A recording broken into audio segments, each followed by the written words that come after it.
does not understand, and that is how you would sit in a White House with a man who clearly is sending a signal to this country that police don't have to Suggesting that I should walk away?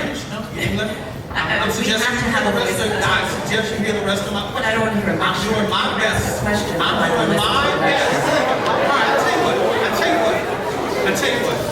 Now I did my best to try to keep this as civil as possible.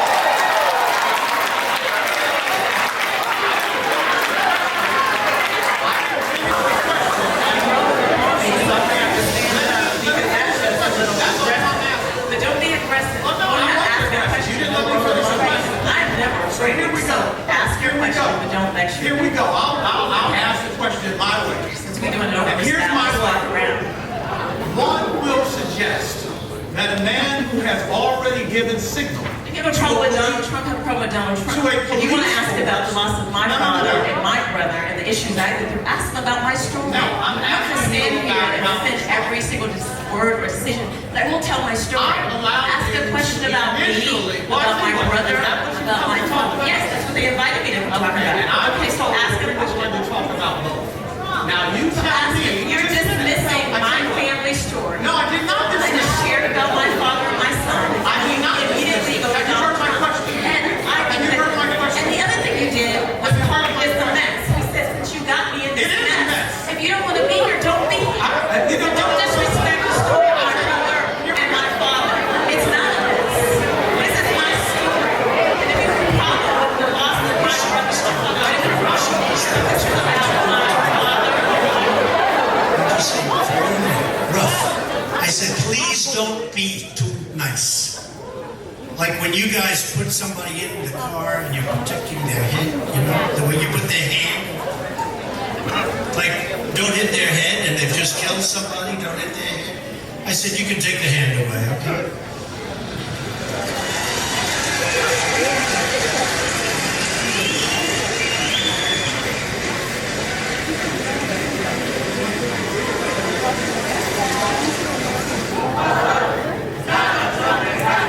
Outside the college, about 400 protesters were kept far away from the president. That's where we found Raj and Summer chatting with their kids. They were skeptical about the president's motives.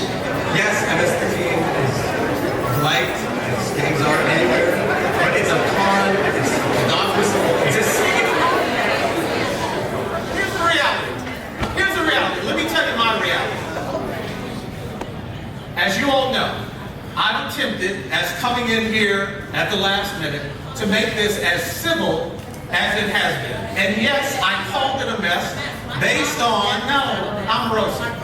I've seen you do this, and you're not going to railroad this. And so no one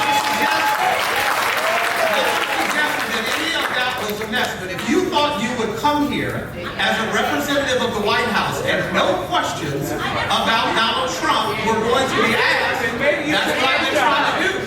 So here we go. We just saw Mr. Trump suggest that the police force should be a bit more violent.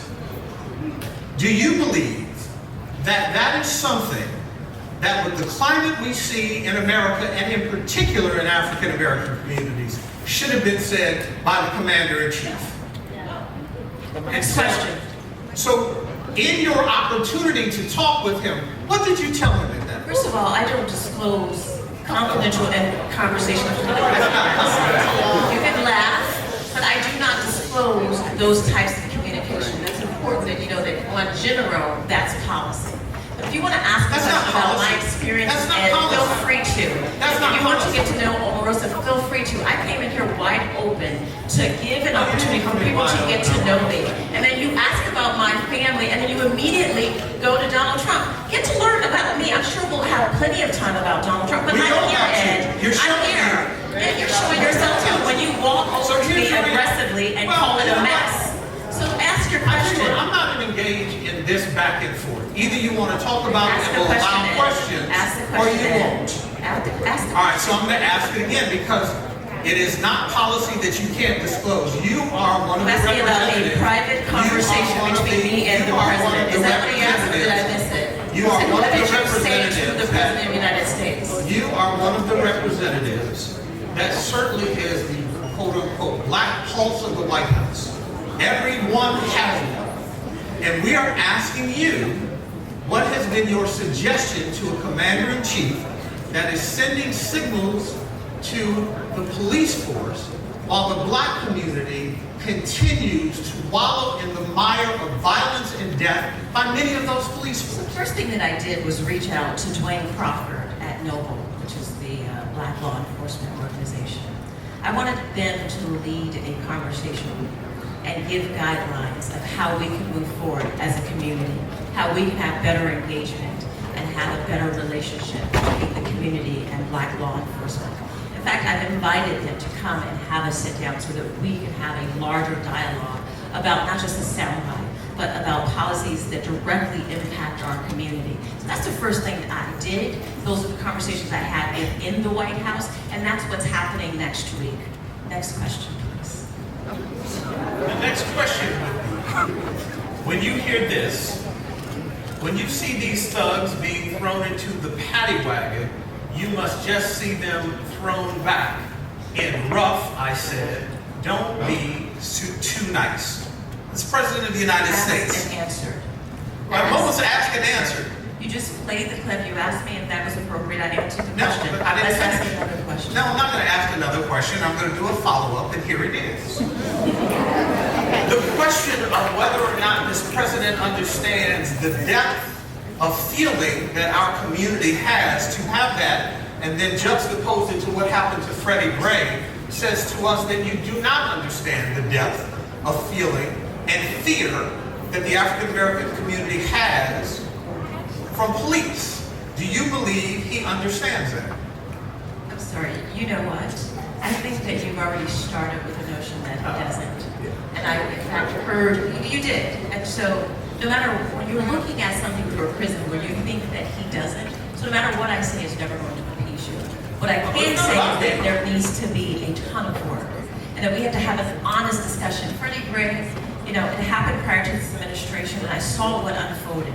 And we didn't all get the answers we wanted or the results that we wanted. But we didn't give up and stop the work. The work must still continue. No black boy should be treated the way Freddie Gray was or any of these other young men who were treated. And so to point, no, we have to do the work.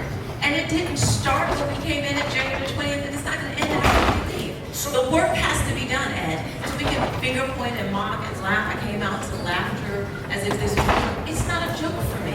I live with the loss of my father, my brother. I live in constant grief. And so I know that the families who have to go through this look for answers that they don't always get. So, Mr. And Reed, I when didn't you come hear here with this, all the answers. But I came as an honest person who's lived through this horrible nightmare to share my story with you. And so I'm here. I'm interested in listening. I'm interested in your feedback. And I'm willing to do the work. So, Mr. Reed, when you hear this from a representative of the White House and someone who has lost loved ones and has gone through personal grief, what you're thinking? Well, I just want to let you know that Freddie Gray was a black man, not a boy.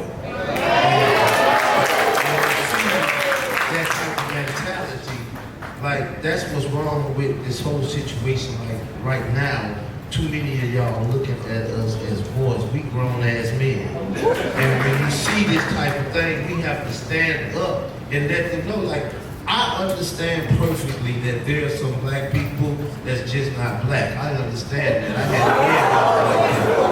I had a man that was like that. But at the end of the day, we still have black issues that we have to push forward. And I think that's the biggest problem, that we just haven't been pushing it further enough. So definitely I understand the mindset of some of these individuals, but I didn't want to address that Freddie Gray was not a black boy, he was a man. I wanted to Joel and Jason, let me ask this of you. This is not the first time, and I can understand her want to tell her personal story, which, if we think about it, was the first question I asked.